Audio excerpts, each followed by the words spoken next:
AIIMS nursing exam के बाद अब बच्चों का स्पेशली एम्स पैरामेडिकल स्टूडेंट का सबसे बड़ा कंसर्न बन चुका है फिजिक्स, क्योंकि नर्सिंग वाले स्टूडेंट को जो सबसे ज्यादा डिफिकल्टी आई है, मैक्सिमम 90% स्टूडेंट वो struggled in physics portion only, because physics के क्वेश्चन सबसे पहली चीज सारे न्यूमेरिकल बेस्ड क्वेश्चंस थे।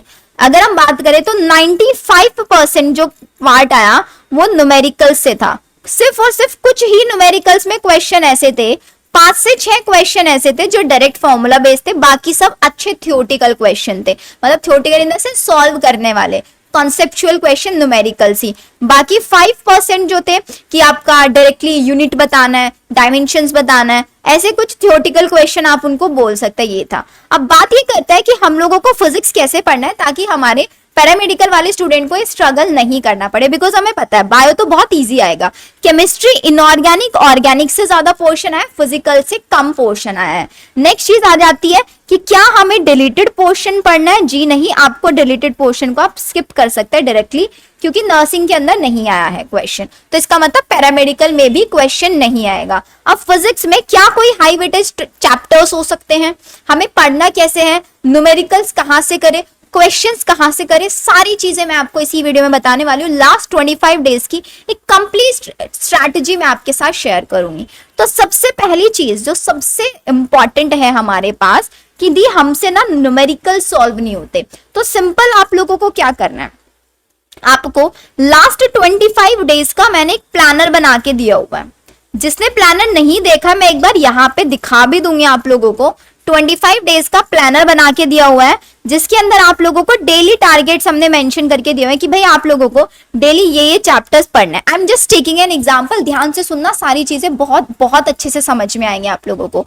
कैसे समझना है सुनो। लेट सपोज आज मैंने आप लोगों को टारगेट दिया है कि आज आप लोगों का जो चैप्टर है दैट इज करंट इलेक्ट्रिसिटी, कि आपको करंट इलेक्ट्रिसिटी आज फिनिश करना है। अब करंट इलेक्ट्रिसिटी फिनिश करने का मतलब क्या है वो समझो। तो आपको मैंने बोल दिया कि भाई आपको करंट इलेक्ट्रिसिटी पढ़ना है। क्या मैम कोई पेड बैच लेने की जरूरत है? नहीं है। आई वोंट सजेस्ट कि लास्ट के 25 डेज में आप किसी पेड बैच के पीछे जाओ। आपको क्या करना है, करंट इलेक्ट्रिसिटी चैप्टर डालो यूट्यूब के ऊपर। यूट्यूब के ऊपर आपको टॉप से टॉप टीचर्स मिल जाएंगे, टॉप से टॉप टीचर्स मिल जाएंगे। और पहले बता रही हूँ, क्वेश्चन प्रैक्टिस सेशंस नहीं देखने हैं, proper conceptual theory based questions आपको लगाना है। सिर्फ क्वेश्चन लगाने से कुछ नहीं होगा। तो आप YouTube पे जाओ, जैसे कि YouTube पे अगर हम बात करें, MR सर को इग्नोर करना, वो बहुत ज्यादा डिटेल में कराता है। आई एम नॉट सेइंग किसी के अगेंस्ट, मैं किसी के अगेंस्ट नहीं बोल रही हूँ, मैं सिर्फ और सिर्फ आप लोगों के बेनिफिट के लिए बोल रही हूँ।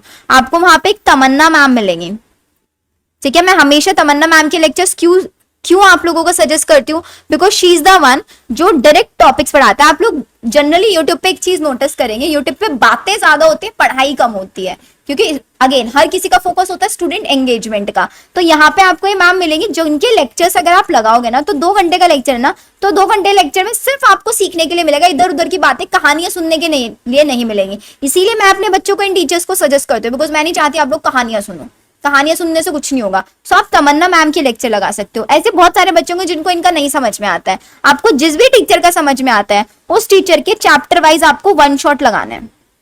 क्या करना है? 1 शॉट। अब जब भी कोई टीचर 1 शॉट पढ़ाता है ना, तो टीचर्स हमेशा पढ़ाते टाइम ये बोलता है कि ये इंपॉर्टेंट टॉपिक है, यहां से क्वेश्चन आता है, दिस इज द फॉर्मूला। उन सब चीजों को क्विक नोट्स बना लेना है आपके चैप्टर वाइज। क्या बना लेना है आपको? चैप्टर वाइज क्विक नोट्स बना लेना है। एंड क्विक नोट्स बनाने के बाद, अब मैंने पूरा चैप्टर पढ़ लिया है, अच्छे से समझ लिया है, समझने के बाद क्या करेंगे, समझने के बाद आप लोग नीट के PYQs करेंगे।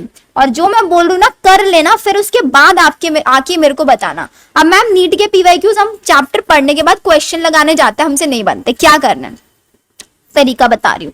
नीट के PYQ पहली बात तो लास्ट 15 साल के लगाना है, लास्ट 15 ईयर के आपको PYQ लगाना है। PYQ लगाने से पहले आपको क्या चीज ध्यान रखना है, अगर आपको चैप्टर वाइज कितने सॉल्व करना है, चैप्टर वाइज आपको 20 क्वेश्चन सॉल्व करना है। चैप्टर वाइज आपको 20 क्वेश्चन सॉल्व करना है, ये ध्यान रखना। अब 20 क्वेश्चन में से आप सबसे पहले 10 क्वेश्चन लगाओगे, कौन से? Solved questions. आप पहले सॉल्व न्यूमेरिकल्स पे जाओगे। क्यों मैं पहले सॉल्व न्यूमेरिकल्स बोल रही हूँ? ये ट्रिक है जो कि मैंने अपने बच्चों पे आजमाई हुई है। एंड बच्चों का फिजिक्स में बहुत इंप्रूवमेंट हुआ है। करना क्या है, आप लोगों ने कॉन्सेप्ट सीख लिया कि हाँ भाई ये कॉन्सेप्ट है, तो आप कॉन्सेप्ट सीखने के बाद डायरेक्टली क्वेश्चन लगाने पे पहुंच जाते हो, लेकिन आपने कॉन्सेप्ट सीखा है, आपने उस कॉन्सेप्ट को लगाना नहीं सीखा। ये चीज आप तो कॉन्सेप्ट लगानी कब आएगी, जब आप सॉल्व न्यूमेरिकल्स करोगे। तो हमेशा चैप्टर फिनिश करने के बाद सॉल्व न्यूमेरिकल्स। अब सॉल्व न्यूमेरिकल्स करने का भी एक तरीका होता है। आपको कोई क्वेश्चन दिया हुआ है, ठीक है, तो वो क्वेश्चन आपने रीड कर लिया, अच्छे से पूरा क्वेश्चन रीड कर लिया। क्वेश्चन रीड करने के बाद मुझे ये पता लग रहा है कि ओ इस क्वेश्चन में ये फॉर्मूला लगेगा। अगर मुझसे क्वेश्चन बन रहा है तो ठीक है, मैं उस क्वेश्चन का सोल्यूशन निकालूंगी और सोल्यूशन निकाल के आंसर से चेक कर लूंगी। मेरा आंसर क्वेश्चन सही आ जाता है तो वेल एंड गुड, नहीं आता तो डिमोटिवेट नहीं होना। ये नहीं सोचना अरे मैंने तो चैप्टर पढ़ लिया था, मुझसे फिर भी क्वेश्चन नहीं हो रहा। ये सबके साथ होता है, हमें सिर्फ टेक्निक नहीं आती है। तो आपने क्या किया, आपने क्वेश्चन पढ़ लिया, क्वेश्चन पढ़ने के बाद आपको समझ नहीं आ रहा यहाँ पे क्या फॉर्मूला लगाना है, क्या कॉन्सेप्ट लगा है, तो इस क्वेश्चन का आप सोल्यूशन जाके चेक करोगे। तो सोल्यूशन में आप ये देखोगे सबसे पहले गिवन मेंशन होता है कि वो क्वेश्चन को गिवन ऐसे पता करना है, फिर क्वेश्चन में बताया होगा कि क्या फॉर्मूला लगाना है। तो आप उस चीज को एनालाइज करोगे। कैसे एनालाइज करोगे कि ये क्वेश्चन जब मैंने पढ़ा मुझे ये फॉर्मूला क्यों नहीं याद है। तो आपके माइंड में एक चीज सेट हो जाएगी कि अगर इस टाइप का डेटा दिया हुआ है तो मेरे को ये फॉर्मूला लगाना है, अगर इस टाइप का डेटा दिया हुआ है तो मुझे यहाँ ये फॉर्मूला। तो आपने जो कॉन्सेप्ट पढ़े है ना, वो कॉन्सेप्ट लगाने आपको आ गए।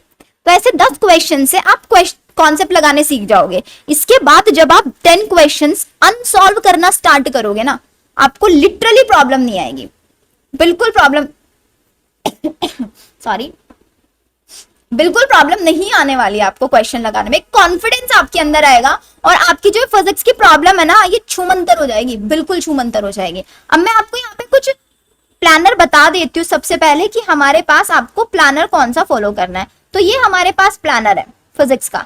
मैंने एक 2 जून से प्लानर बना के दिया हुआ है बच्चों को।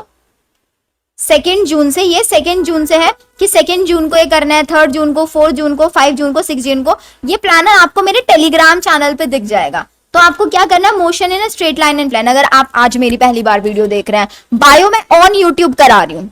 बायो हम 2 जून को लिविंग वर्ल्ड बायोलॉजी का क्लासिफिकेशन कर चुके हैं, केमिस्ट्री में प्लांट किंगडम, एनिमल किंगडम कर चुके हैं। आई ट्राई कि मैं केमिस्ट्री के भी सेशंस लगाने शुरू करूँ on YouTube. I will try, not confidently, but physics आप लोग यूट्यूब से ऐसे ही कंप्लीट करेंगे जैसे मैंने आपको बताया है।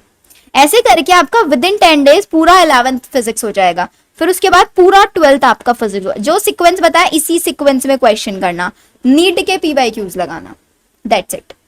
इतना कर लोगे फिजिक्स में तो जो नर्सिंग वाले बच्चों को प्रॉब्लम आया नहीं आएगा। और फिजिक्स में अगर आपको लगता है ना कि मैं कुछ भी कर लूं मुझसे नहीं होता है, तो सिंपल ध्यान रखो भाई, बायो है, केमिस्ट्री है, 100% इन पे फोकस कर लो। फिजिक्स में जितना होता है नहीं होता 100%, चैप्टर सिलेक्ट कर लो अपनी मर्जी से, क्योंकि हर चैप्टर से हार्डली एक क्वेश्चन आपसे पूछा जा सकता है। तो 10 से 12 चैप्टर फिनिश कर लो, 100% मत करो। 10 से 12 से आप 6 से 8 क्वेश्चन तो लगा ही आओगे, कुछ नहीं तो।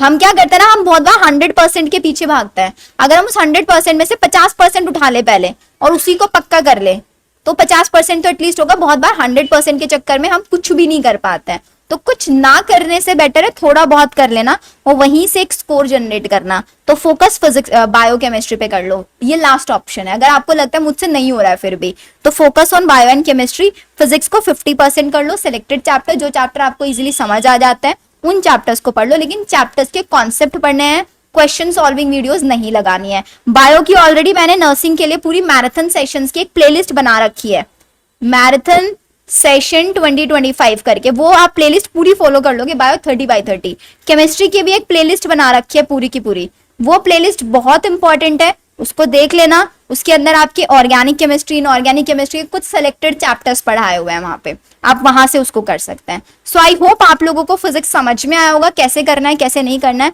इसके बाद आई डोंट थिंक आप लोगों के बहुत ज्यादा डाउट्स होंगे, you can ask me in the comment section. मिलते हैं हम लोग हमारी नेक्स्ट वीडियो के अंदर। Bye everyone.